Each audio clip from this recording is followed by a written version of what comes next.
You're listening to this podcast, so I know you've got a curious mind. Here's a helpful fact you might not know yet. Drivers who switch and save with Progressive save over $900 on average.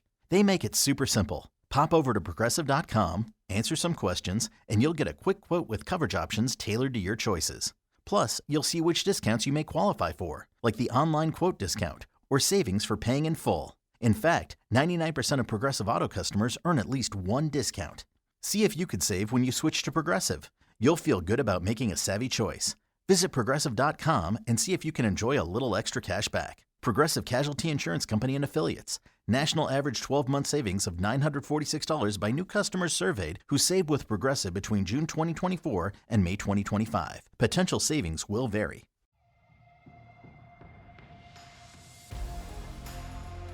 Welcome in, everyone, to today's edition of the Royals Rundown podcast presented by Royals Review. I am Jacob Milham, joined by Jeremy Greco. Just a few moments after the final out in the Kansas City Royals St. Louis Cardinals series, the Royals finally snap that losing streak and exit St. Louis with a win to their name. But first and foremost, Jeremy, how are we feeling today? 1-5 road trip.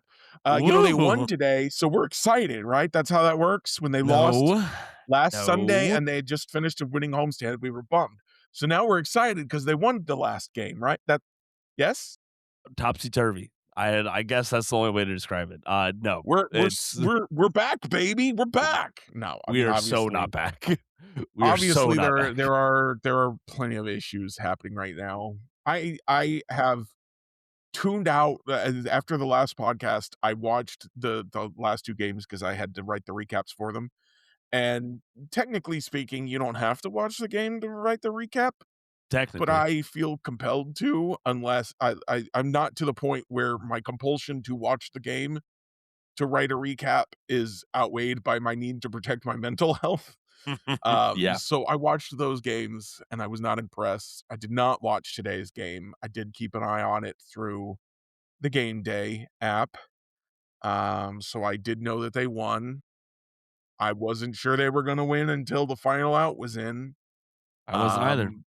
But it's, even in today's win, there's some questions. Oh, for sure. And this is, Royals Review Slack was popping off this morning with things. I know the RoyalsReview.com was as well between the game thread, and I'm sure that game recap is going to be very interesting to read the comments on. So go get your takes in over at RoyalsReview.com and stay informed. This was, I don't know, man. So several times on the podcast, we've said before that if you are going to choose a day of the week to win, you win on Sunday. Like you go into the work week, you feel good, you head back home, you're feeling good with a win and things like that.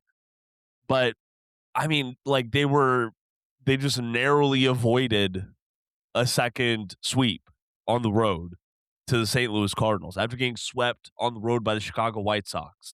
Now the Royals are sitting at 20-27. It's May 12th, and they just got their 20th win of the season. This is far from what we expected from this team. And more defenders of players or defenders of manager Matt Cochero or defenders of the front office, more so of those people, both on social media and who I talk to directly, they're starting to get quieter and quieter, if not flipping entirely. This patience is running out. I'm not sure Matt Cochero actually has any defenders anymore, because I don't think so. Of his biggest defenders, including myself, I saw this morning in various places were like, I don't know about this anymore, guys. No, I certainly don't either. And it's hard to stick up for the manager when they're 7 games below 500, and it's not like you can. I said it last time. It's not like you can point to an expected number and say, "Oh, well, you know what? They're going to turn it around, or luck will start going their way." Yada yada yada, something like that. No, that's not the case with the Royals. The Royals are performing like a bad team, and they are more talented than this. So who is the blame going to shift to? It's going to shift to the manager, and I think it should. Does not appear to be putting the team in a position to win. We've argued many times in the past that managerial strategy decisions don't mean a whole heck of a lot. But the team's most consistent hitter outside of Bobby Witt Jr., who also, honestly, he slumped early and he's MVP level now, but not consistent, I guess. So really the most consistent most consistent hitter, and he's been above average at Caglianone. And in Friday night's game, a lefty comes in, Vinny stays in, Carter stays in, Jack gets pinch hit for.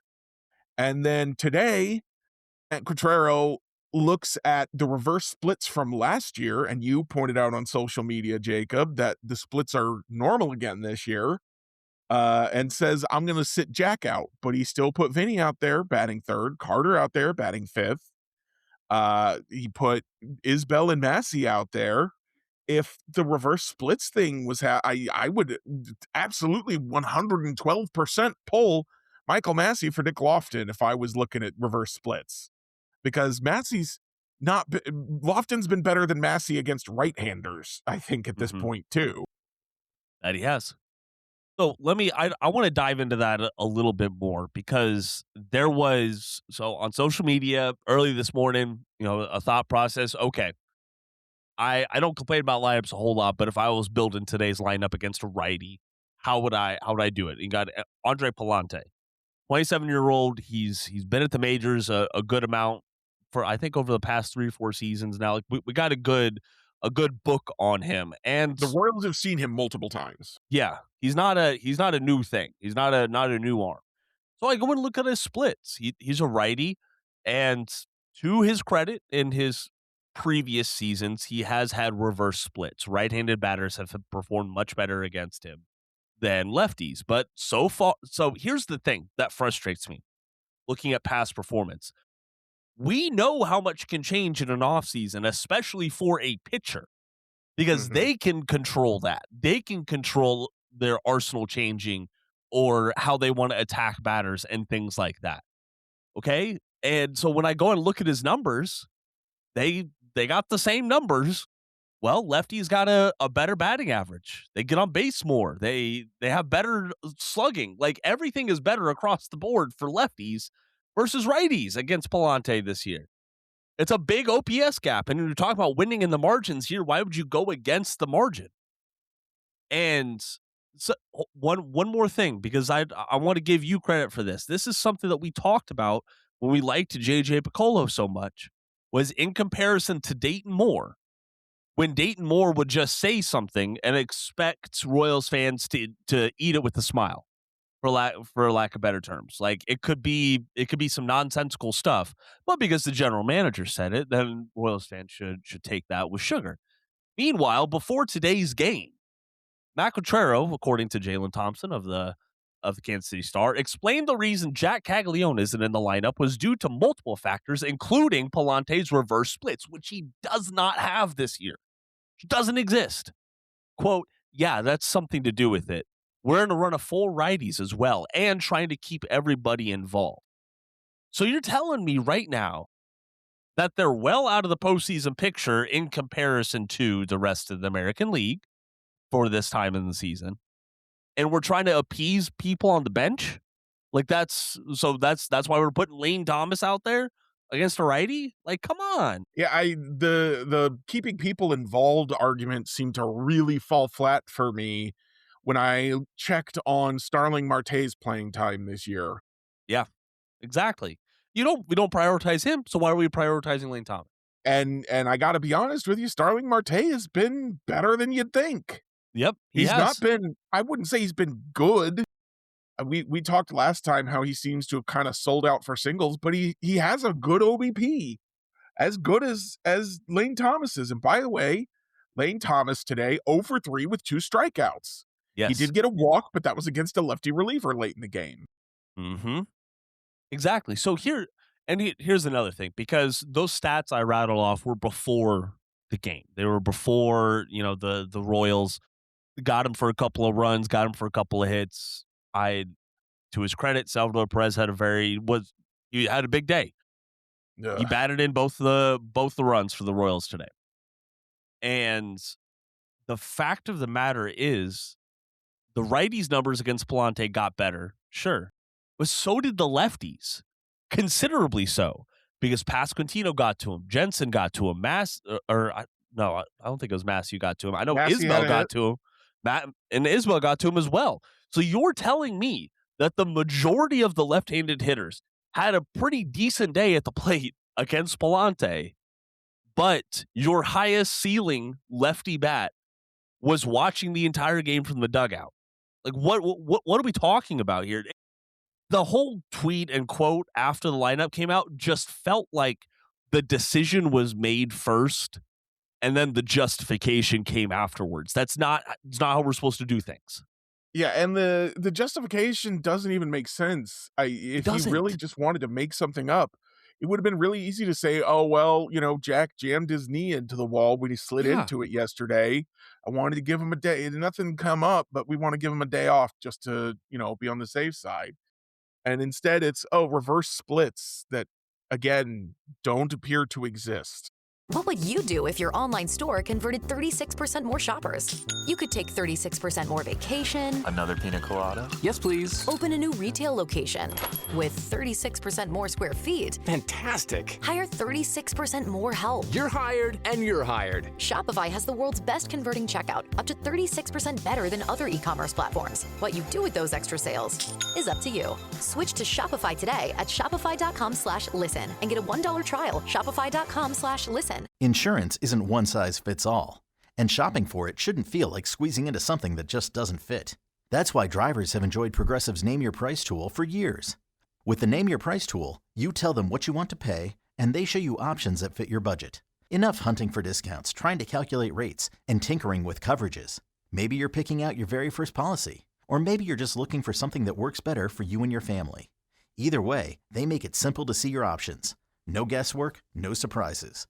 Ready to see how easy and fun shopping for car insurance can be? Visit Progressive.com and give the Name Your Price tool a try. Take the stress out of shopping and find coverage that fits your life on your terms. Progressive Casualty Insurance Company and Affiliates. Price and coverage match limited by state law. Right. Exactly.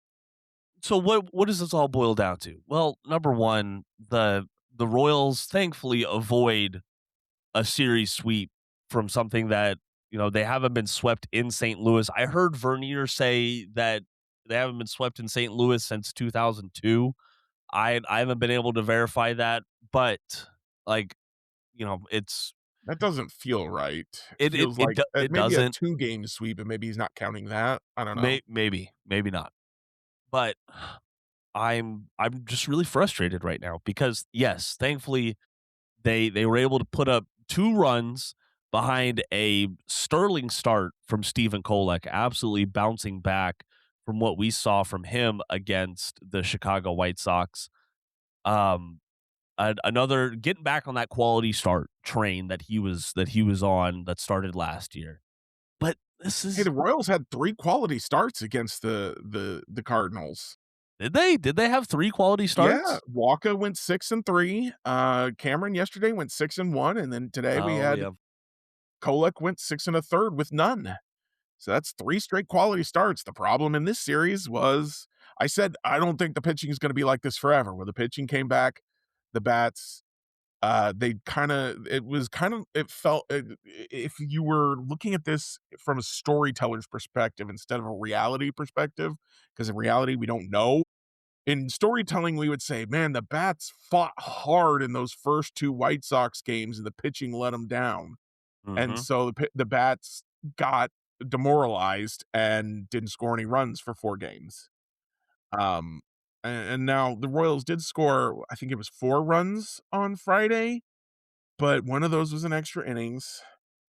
And the thing that drove me the craziest with this Cardinal series is the number of times the Royals loaded the bases and got 1 or 0 runs. They loaded the bases with 1 out twice on Friday, got 2 runs on outs from Isaac Collins. And then they loaded the bases last night. Again, I think this was with 2 outs, got no runs. They loaded the bases today with no outs and got 0 runs. Yeah. With it was Isbell, who had 2 hits in the game, Garcia and Witt, and got nothing. Yeah, exactly. And well, we didn't even get to Witt because Garcia hit into the double play. And that, like, hopefully things would have gone a little bit differently if we got Witt in that perspective. But here's where I'm at. Now they are 5-18 when scoring 3 or fewer runs. Mm-hmm. Like, today's wins are not sustainable. Royals fans should know that by now. And But this is what we did last year. I know, and I think, like, that's why it's so frustrating. I think that's why, like, right now I'm pretty fed up. And that's when I come back to coaching, because I look at this roster, and this roster is more talented than last year. Yeah, absolutely. Michael Massey and Nick Lofton combined are better than Jonathan India at second base. Maikel Garcia is still Maikel Garcia. Bobby Witt Jr. is playing at a higher level than he played last year. Vinny Pasquantino is not playing as well, but he's the same guy he was last year. Salvador Perez is worse. Yes. But Carter Jensen is better at DH than anything they had at DH last year. Isaac Collins is better than anything they had in left field. Jac Caglianone is better than anything they had in right field. Kyle Isbell and Lane Thomas as a platoon and center are significantly better than Kyle Isbell was last year. The starting pitching is still good. I mean, you had to go get Stephen Kolek instead of getting Noah Cameron when Cole Reagans got hurt, but hopefully Cole Reagans is going to come back fast too. And hopefully. The team, the bullpen is facing some injury issues, but I still think it's a more talented bullpen than they had last year. What I look at is I say, these guys are folding under pressure a lot. That bases loaded stuff. Maikel Garcia's a good hitter. Why is he hitting into a double play with the bases loaded? Well, because he's putting too much pressure on himself, because the coaches aren't putting him in a position to succeed. Why is Vinny Pasquantino a terrific hitter when the bases are empty, and he turns into a pumpkin when there's somebody on? He's putting too much pressure on himself. That's on the coaches. It is. And for the most part, these are the same coaches that I had to do a sanity check, Jeremy, because I'm just like, man, like this is slow offense to start the season, right? 189 runs scored in 47 games. Not a great average. Then I went back and looked at what they did last year in the first 47 games of the season. 157 runs scored. Yeah, that's much from better. being more talented. Yes. That it is. But they're still showing the same flaws, just with more talent. Yes, correct. And there are multiple things that I go back and I look at. Okay, there is a big coaching aspect here. Primarily, like, I look at day games, right? You have a lot of night games followed up by day games. Like, that's just the reality of baseball right now. But the Royals have the worst record in day games, period. Where's Brian Bannister when you need him? I don't know if Brian Bannister reference might be too old for you, Jacob. Brian Bannister, it is, unfortunately, was a mediocre to bad starting pitcher for the Royals in the mid to late 2000s and the early 2010s, and he was not good. But in day games, day game Banny was something else. Hell yeah! And of course, a lot of people will recognize Brian Bannister as one of the premier MLB minds in pitching these days. That was one of the reasons he was one of my favorite players, was because he came at the game with such an intellectual approach. And Chris Bubich does the same thing. If he doesn't become a broadcaster, which of course Bubich has talked about, I expect him to become one of the best pitching coaches or pitching coordinators or whatever in the league whenever he retires. And for that reason, I wouldn't hate if the Royals extended him, keep him in the organization. Don't let him go somewhere else. Yeah, that's true. But I want that mind. Yeah, and that would certainly help out some of these younger players coming up, I'm sure. But there's so many other aspects of the Royals losing in situations that I think that preparation and routine can help them improve. Series finales, worst record in baseball on that. Day games, worst record in baseball. Like, these are things that you have on the calendar that you can prepare for. We knew that Palante was going to be the starter before the first pitch on Friday was thrown. We knew that was the plan. So this is, sure, maybe it's not all Q's fault. Maybe it's some coordinator. Maybe it's some analyst. I don't know who to blame. I just know it's part of the front office or coaching staff. They have what do they call it? They have a basically an in-house counselor, sports psychology person. Correct. Yeah. I don't know if that person is doing their job poorly. I don't know. It's really easy to say maybe Alex Zumwalt shouldn't be the hitting coach because a lot of us, and you and I were saying this last year.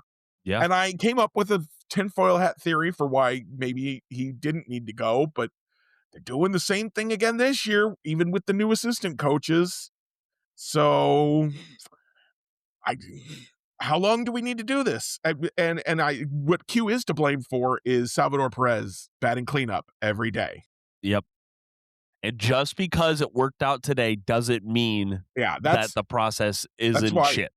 When you said Salvi had a good day, at least we had that. I'm like, is because I'm like, and it means he's gonna be in the cleanup spot for the next month still.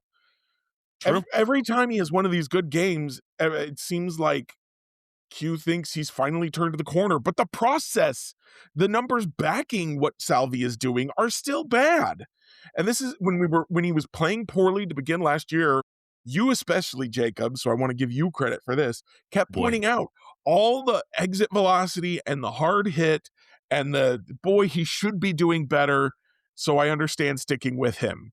And I was like, I don't care, move him down. And then in the second half of the year, he was very good. And the numbers caught up some with the expected. This year, the expected numbers say, no, it doesn't matter. He's bad. The bat speed's gone, and it's not coming back. Nope, it's sure not. That's just what it looks like, plain and simple. Just to give you all a glimpse into this, his overall season numbers are bad. I'm going to highlight the 49 WRC plus and the 270 expected weighted on base average. Now, sure, that's better than the 247 actual weighted on base average, but neither one of those numbers are good. Okay, let's be clear. What about his slug? He's got 7 home runs, and his slug is still barely over 300. Because his batting average is so bad. And he doesn't hit doubles. He hit that ball off the wall Friday night, should have been a double. Or was it Saturday night? I don't remember. Hit a ball off the wall. That's a double for anybody, not for Sal. Nope. Couldn't round the corner. I don't think it was because he was dogging it. I think it's because he can't run because he's too hurt. But yet he is still batting fourth behind the dish. Q has no problem with that. Yeah. No problem with that. Just to give you all a glimpse into what he's done so far in May, even with today's performance, a 35 WRC plus on the month of May. From April. Actually, no. It is. It's not? Okay. It is worse. It is worse than April. 35 WRC plus in the month of May. Excuse me. I think I misworded that. 235 expected weighted on base average. That's a 35-point drop from his season expected numbers. He is looking bad this month. He is looking terrible with the capital T. And we've all seen the plate appearances where he just doesn't move his lower half. No, doesn't. It's frustrating, man. I'm really, I think the word is probably burnt out. Like this is not how I want to feel watching Salvador Perez close out his career in Kansas City. And yeah, I know he's under contract for another year, but like, let's be real. If the season ended today, do you think that Salvador Perez would convince himself to play one more season? I'm sure he would, but I don't know if the franchise would want him back for another season.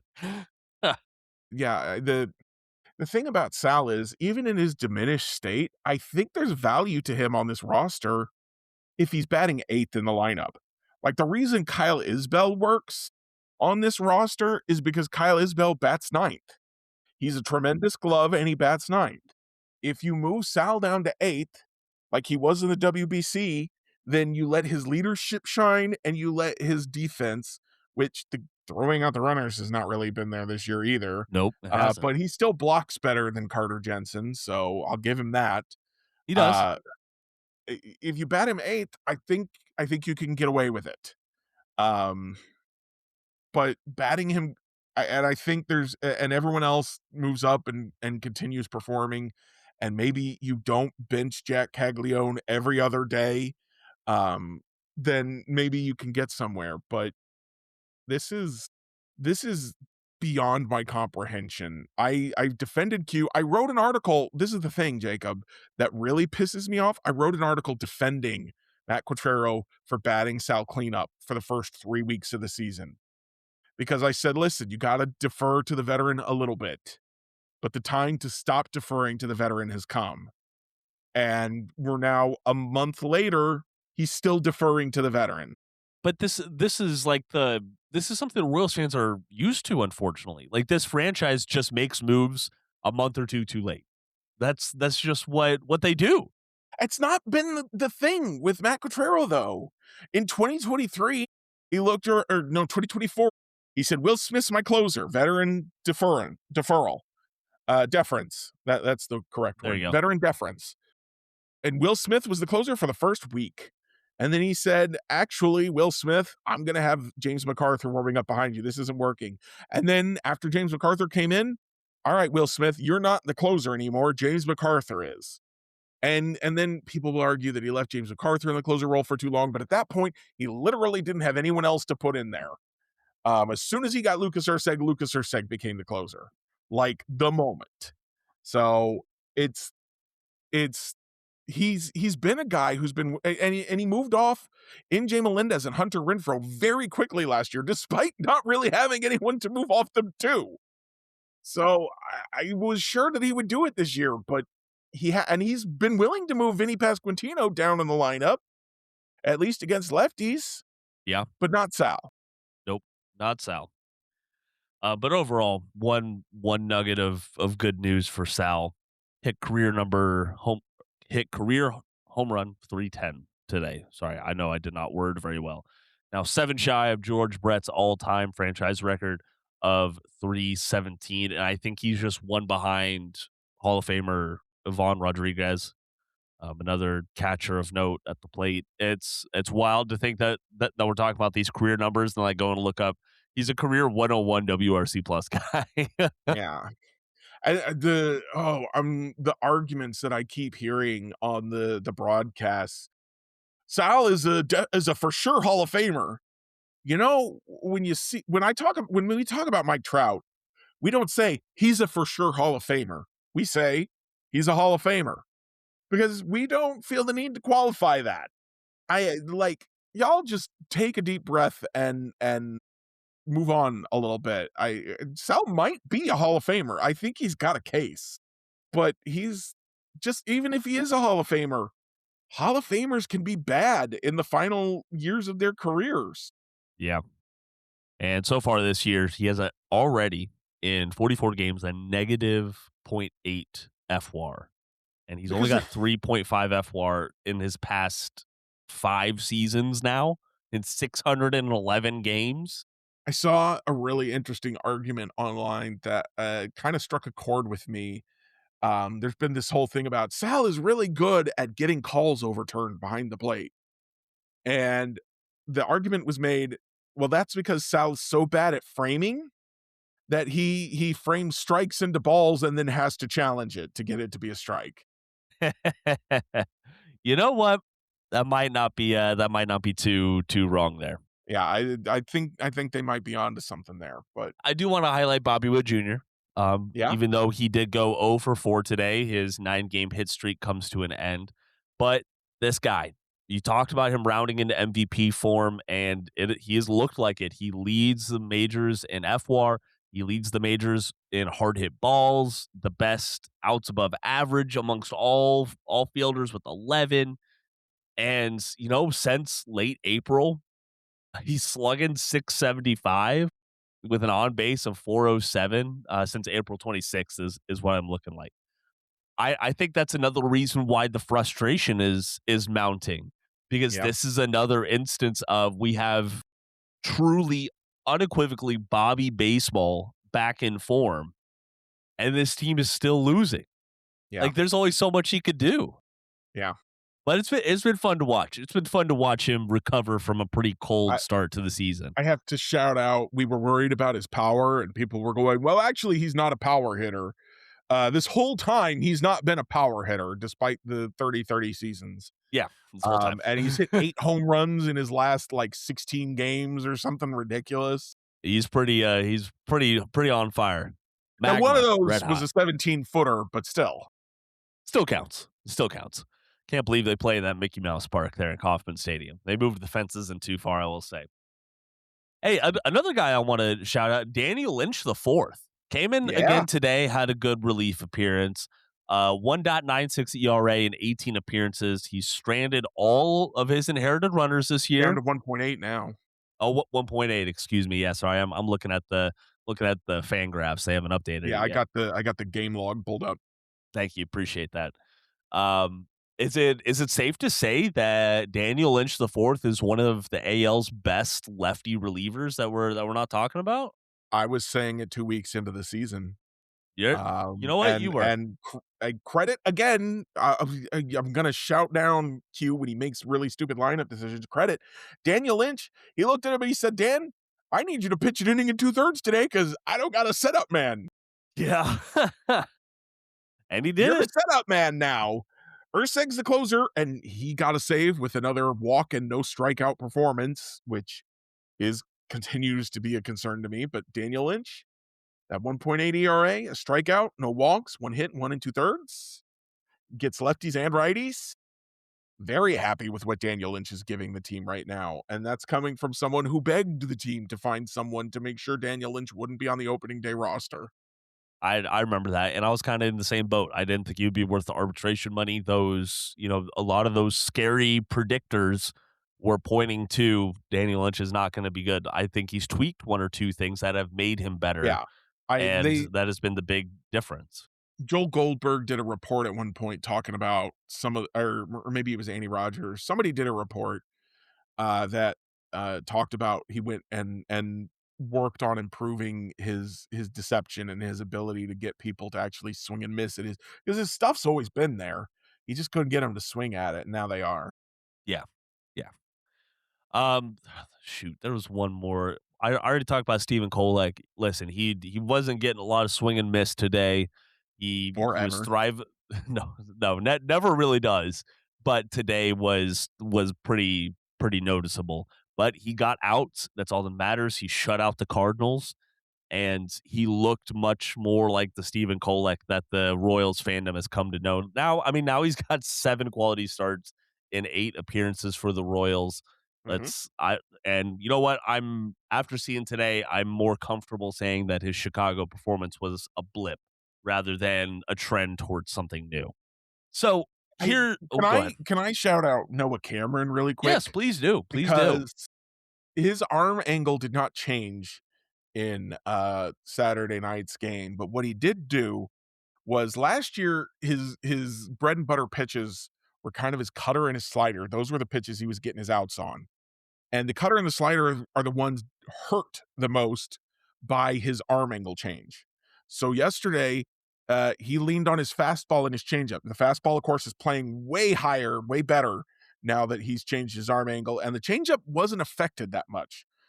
So cutting out the 2 least effective pitches, even though they were the most effective last year, is an effective strategy, while hopefully he's working on figuring out how to fix those 2 pitches in his new arm slot so that they are effective again also, because I don't know that he can live with just his fastball, changeup, and curveball forever, but it'll probably work for a few starts. What would you do if your online store converted 36% more shoppers? You could take 36% more vacation. Another pina colada? Yes, please. Open a new retail location with 36% more square feet. Fantastic. Hire 36% more help. You're hired and you're hired. Shopify has the world's best converting checkout, up to 36% better than other e-commerce platforms. What you do with those extra sales is up to you. Switch to Shopify today at shopify.com/listen and get a $1 trial. Shopify.com/listen. It probably will. They're good enough pitches. Yeah, that they are. And he looked a lot more in control. And I will say that throwing more strikes. Yeah. Yeah. And we talked about Michael Wacha playing stopper, right? It was as opposed to ace, that starter you can send out there and he's going to be the trump card. We just needed Michael Wacha to be like a queen of spades, right? He didn't need to be the best thing ever, but he needed to be good enough at least to give the Royals a fighting chance. And I felt like He did that. Cameron did that. Kolek did that. And that felt a lot more like the Royals that we saw in 2025, but also it felt kind of similar to the results that we saw from the Royals at times in 2025. And just that another lengthy losing streak already so early in the season is pretty deflating, Jeremy. And I remember you vividly saying this, and I still believe it, that good teams find ways to turn these stretches into 2-4 stretches, into, into 1-5 stretches even. But they don't go 8 straight. They don't go 6 straight. They don't have 1-5 road trips overall. Like, it's frustrating, man. There's good news and bad news, I guess, Jacob. What's The that? good news is it's a big, long homestand. They got 9 games at home. And The bad news is after the Red Sox, they get the Yankees and Mariners. Yeah. Now, they swept the Mariners in Seattle, so the Mariners have had their own struggles. So I'm not counting them out of that series at all. The Red Sox are bad. They have a worse record than the Royals, and they've looked worse doing it. They also don't have Garrett Crochet, and they're Sonny Gray, I guess. I think he was injured. He's coming back for tomorrow, or maybe he's been back. I don't know. Sonny Gray has not been quite as solid as they were hoping he would be. Their bullpen has been kind of a mess outside Chapman. Their lineup has been bad. Roman Anthony is a below average hitter. Yeah. And the whole thing last year, remember, Roman Anthony came up and he took the league by storm, and we were like, man, I wish I had Roman Anthony instead of Jac Caglianone. Jac Caglianone's hitting better than Roman Anthony so far this year. The Royals have an opportunity to, I would like to see them at least go 5-4 on this homestand. Wouldn't hate to see them go 6-3. Maybe that would be sweep ideal. one of those teams. Because I don't think you're beating the Yankees, but you sweep one of those teams and you win the other one, and then you don't get swept by the Yankees, and you're really cooking with gas. Last time I said a homestand of 5-5 would be fine, or a stretch in this AL Central 5-5 would be fine. They went 4-6, so I'm going to say let's go 7-3, boys. Oof. Let's go 7-3. I hope so. Or 7-2. 7-2. That's because there's 9 games. Well, Jeremy, I'm going to put you on the spot here, because before we started recording, you said that you might have some mojo that would help out the Royals get into such a lengthy stretch of winning, which I'm over here. I'm just hoping for a series win. I really am. But what ammo do you have to help fuel a winning Royals homestand? So I was thinking about how the Mariners last year called on an Etsy witch to uncurse their team. And how that worked. They made it to the Game 7 of the championship series, almost made it to the World Series. Were perhaps defeated by their manager in Game 7. Though I got to tell you, Andres Munoz does not look as good this year. I can understand why you wouldn't want to necessarily guarantee that he's going to handle 6 outs or whatever it was that they needed him to do. So I remembered I have a witch friend from college. A great person, love him to death, and I was like, what if I reached out and asked her to uncurse the team? And she reached back out to me and said, well, I don't know if they're cursed. They probably aren't, but I can do some spiritual blessings for them. And I'm like, all right, sure, that sounds good. She said, all right, she did some divination. She used bone and charm casting, not tarot, because the energy felt broad. And she sent me the notes on the reading, and she asked me to tell her if they look viable so she can begin doing her work to bless the team. And I said, hey, Jacob, what if I read you these notes on air and we discuss them? Does this seem valid? And I'll let her know that she can get started. Oh, you know what? We will try anything at this point. Yeah. So one of the things, and I'll say, in terms of believing this, one of the things that we've said about this team is that they're talented, and a lot of it seems mental, or you could say it's metaphysical. It does not seem to be physical talent that is robbing them of their abilities, right? So hey, let's put some good mojo on the team and see what happens. Yes, please. So are you ready for me to read this to you?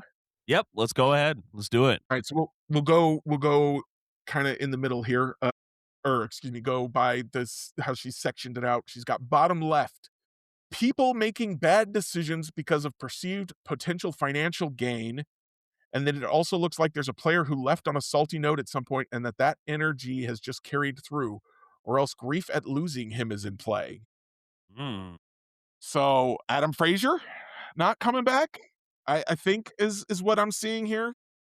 You know what? I did see a few. I forget who posted about it, but someone posted the winning record or the Royals record when having Adam Frazier on the roster over the past few years, and when he's not on the roster, and it was just like a whole bunch of like, well, let's bring this Mojo back. I don't the bad decisions because of perceived potential financial gain. I'm not sure that I see that happening here at all, Mm-hmm. but I think you could argue, like, in kind of a catty corner way, which is often what you have to do with this kind of stuff, is playing Sal as a bad decision, playing him fourth, and that's not because of financial gain, but because of money and time spent, Yeah. both by him and by the team. So I think there's that makes enough sense to be going forward with. Mm-hmm. I agree. Anything you want to argue about there? Nope. Not a point to argue about. All right. So I like and then it. she said under center, the current players are really resilient, which is something we've talked a lot about. And that's something that I can really use and work with. And then I personally can call on both underworld gods and natural, like, fresh energy for things like literal weather to go their way. Hey, we'll take the good weather for sure. Some ignored sure. injuries aren't doing great, which is bringing down player performance. Well, Healing is possible, but she can only do so much on her end about that. So no matter what my friend here can do, Sal's got to bat lower in the order, or maybe take some time off. maybe. What are they aware of in? So this is a question we have to answer. Okay. Okay. What are they aware of in terms of sociality with selves and other teams? Are they being good losers or engendering anger and evil eye? I don't think anyone's mad at. I don't think they've been particularly sore losers in a way that would make anyone mad at them. I haven't seen it. I haven't heard anything about that. So I think we can say that she doesn't need to worry about that. Nah. I don't think so. All right. She says patriarchy is hurting them. Bring out feminine qualities like flexibility and compassion for self and each other in spell work, but for the sport itself, flexibility, fast reflexes, and speed, lightness on feet are things to bring to the surface.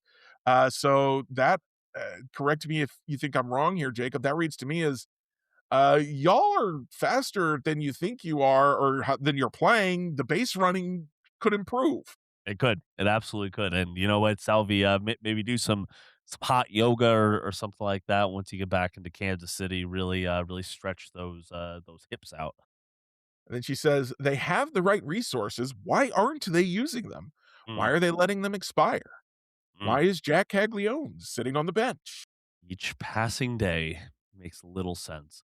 Well, I think. Hold on. Was that a friend of the podcast, Preston Farr, had a good thing that he pointed out. So something that Royals fans should be used to by now is when you promote a young prospect aggressively, if you're going to bring them to the majors, they need to play, right? Yeah. So this was something that Preston pointed out, and I didn't realize the disparity was this bad. So number of games on roster, but not in the MLB starting lineup this season. Jac Caglianone, 10 games. Okay. His fellow draftees of Travis Bazzana, J.J. Weatherholt, Connor Griffin, and Nick Kurtz, all four of those, 6 games. All four of those players, 6 games. Meanwhile, Jac Caglianone is already in double digits. Pinch hit for either. I highly doubt it. I would be very surprised. And some of those games Jack has played were pinch hitting. Yep, that he has. All right. Do we? I've got one more here. Oh, sorry. So you're going to have to probably help me with this one. Above center, they aren't thrilled to be losing travel opportunities, and the coaches and owners are hurting their feelings. These players care a lot, but their self-esteem has been damaged. So she might use a spell to bring that up. Okay. I I'm trying I say that I'm not sure what the travel opportunities thing is about, but the coaches, I would, I assume we know Sal's feelings were hurt, and I wouldn't be surprised to hear that Jac's feelings are a little hurt. I wouldn't either. I would kind of expect them to be honest. And you know what? Maybe she's talking about some of these guys who should have been demoted and taking some travel opportunities to AAA Omaha. Or cut like John Hmm. Schreiber. Yes, and moved on to greener pastures with another franchise. Hey, speaking of the bullpen, something that we completely overlooked, or at least I did, Matt Strom landing on the IL with knee inflammation back Yeah. on May 15th. So he came into Friday's game, finished out Friday's game, but was not hunky dory coming out of that appearance. So he's on the 15-day IL. And that was the move that brought back the guy you were talking about in the last podcast episode, Bailey Falter, is back on the active roster. I don't think we haven't seen him yet. Yeah, we did. He pitched We two did? innings. Oh, yeah, sorry. 2 innings On Saturday. Saturday night. Yeah. Yep. And sorry. the first inning looked pretty good. The second inning didn't go well. We'll see where he goes from here. It was kind of what I wrote in the recap is it was kind of one of those outings where if you think Bailey Falter's got something, he's got some juice, then you're like, well, let's give him another appearance or two to kind of work his way back from the rehab and the injury. And if you think Bailey Falter is garbage, you're like, I still don't need to see more from him. That's as good as it's going to get. So, Yeah.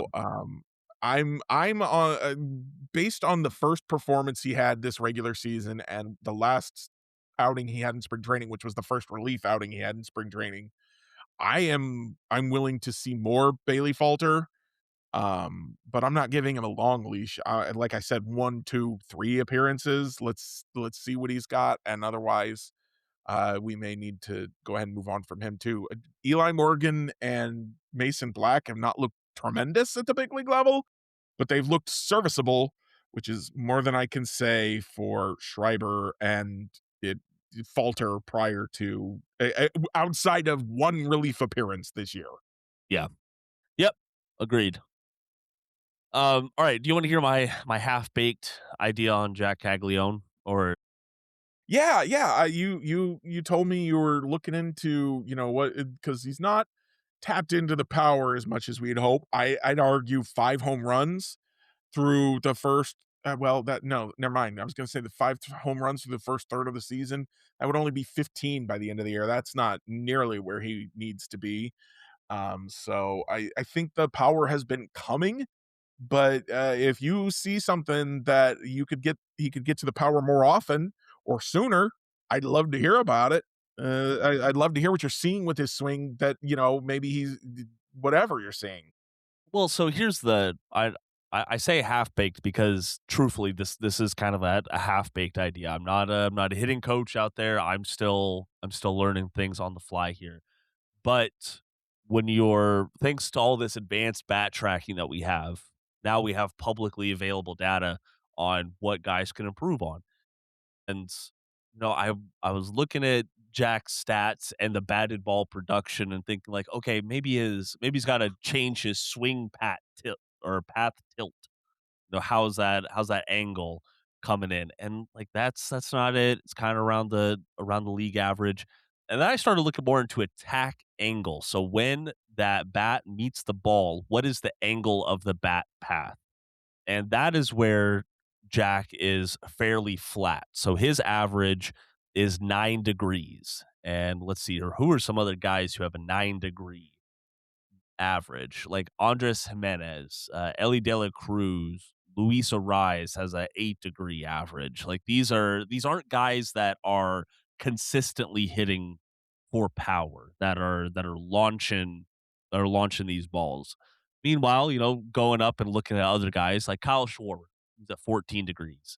Nick Kurtz, he's at 13 degrees himself.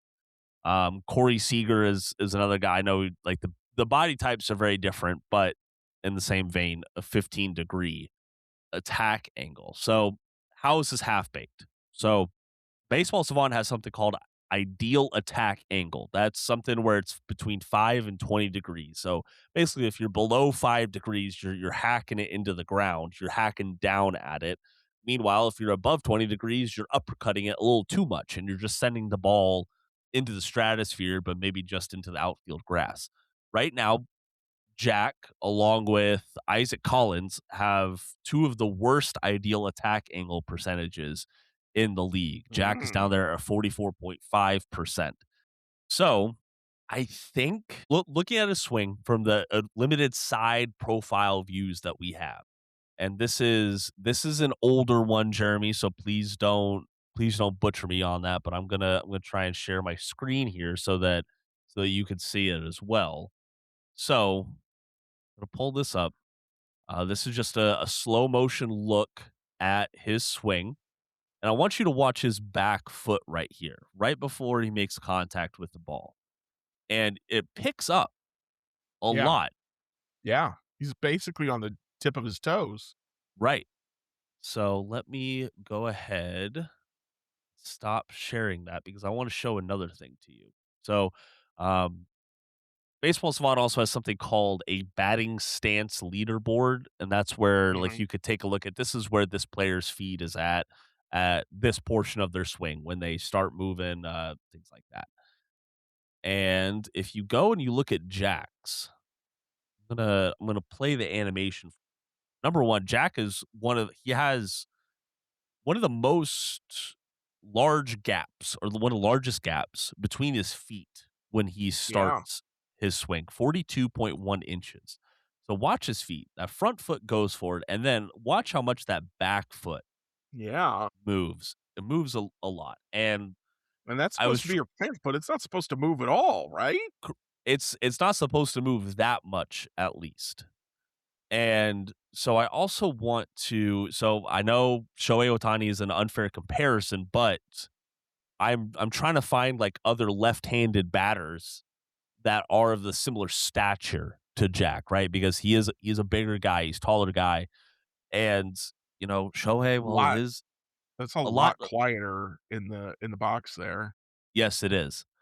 And I was looking at, okay, maybe it's something with his distance between his feet, right? You got Jack here with the fourth largest distance between his feet. So let's go to the leader, Geraldo Perdomo. Hardly moves that back foot.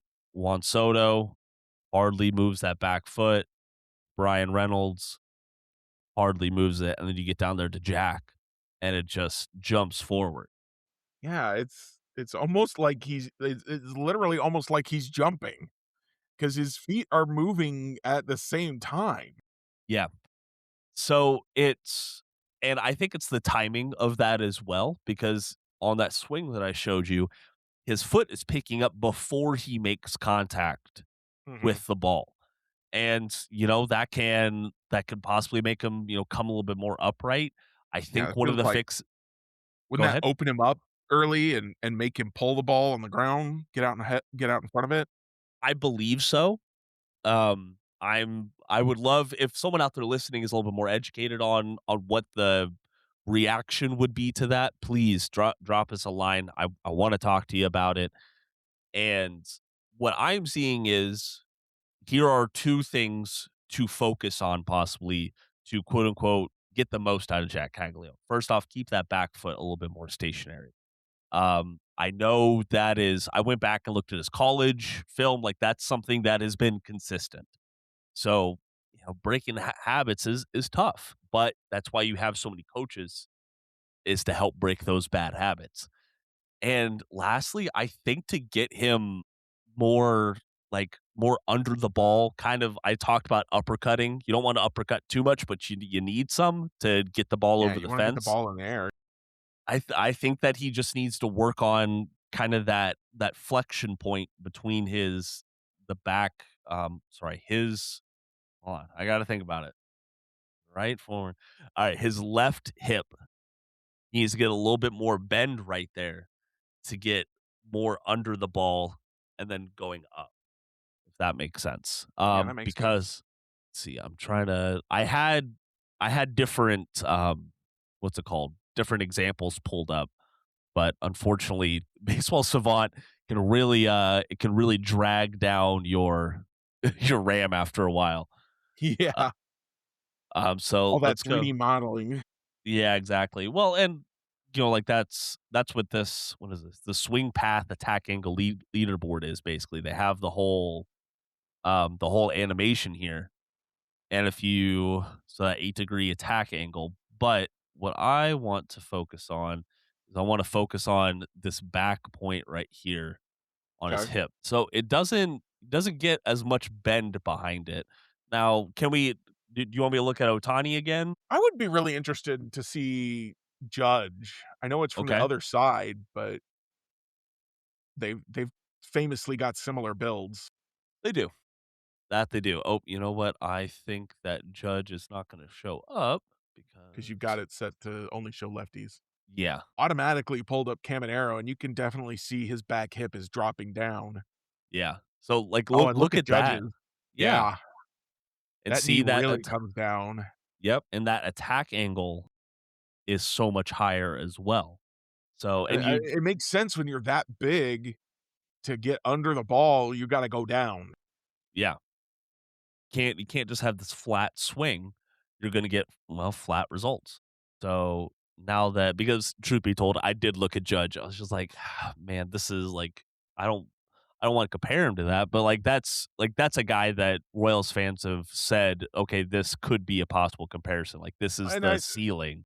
yeah, I'm not saying, like, Jack should be Aaron Judge. I'm just saying, okay, what should someone with Jack's body type be doing at the plate? Yeah. So let's go ahead and look at What is that? Aaron Judge is the ideal. What does the ideal do? What would you want to possibly be doing to get closer to it? And look how his back foot doesn't move at all. His front foot moves a lot, but his back does. foot doesn't move at all because his leg's coming down to get under that ball. Right. So I think there's something to work with here. I Yeah. think that is a point of optimism that you could say, well, Jack's broken. Well, I think that there are some things that the Royals can fix. Yeah, How that looks though, I don't know.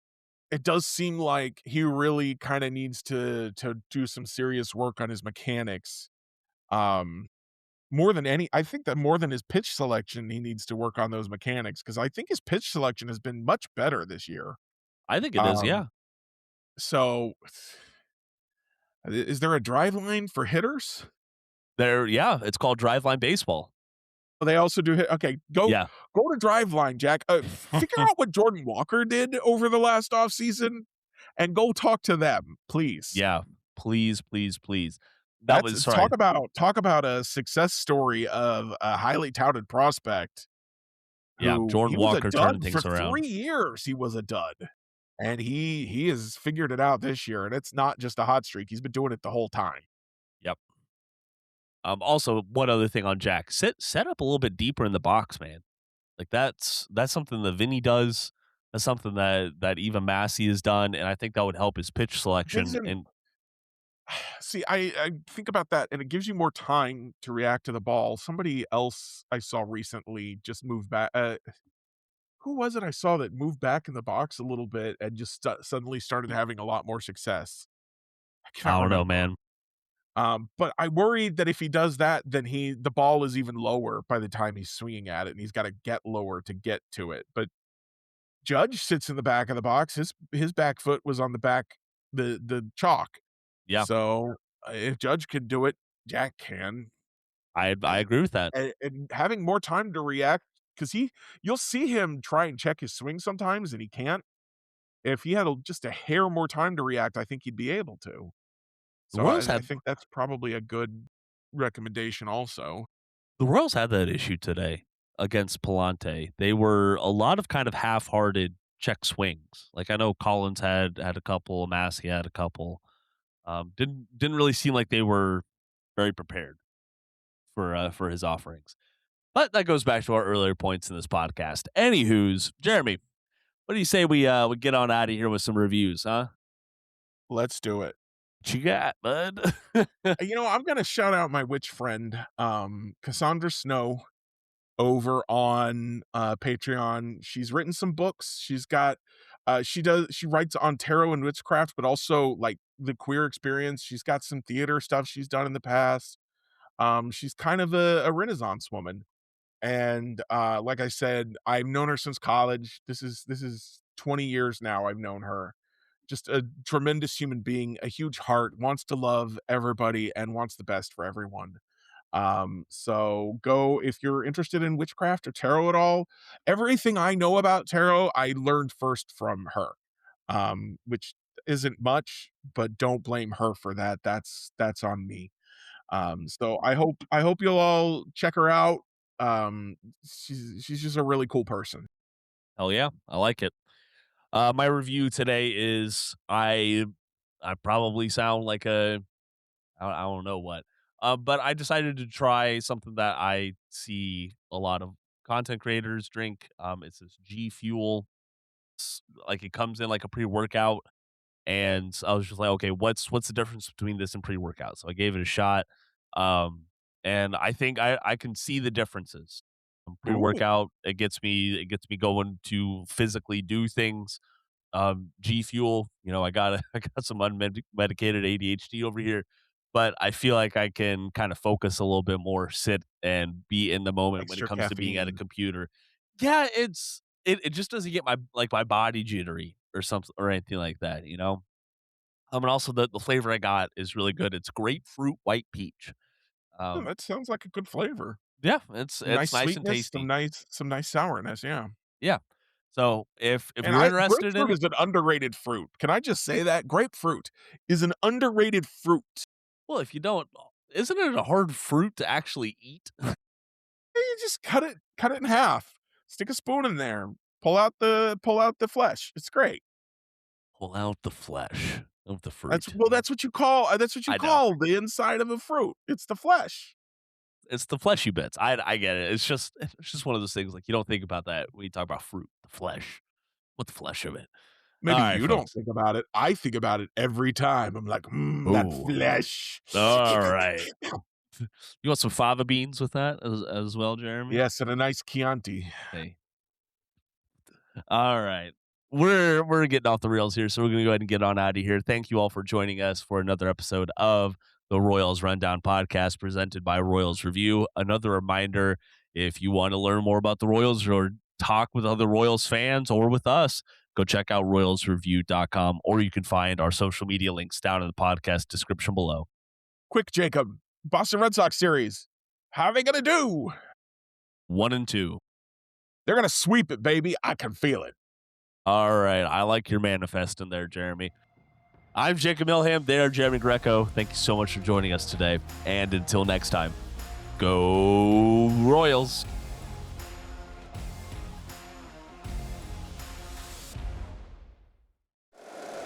If you like the show, please take a moment to rate, review, and subscribe. It really does help the show to grow. Thank you for listening.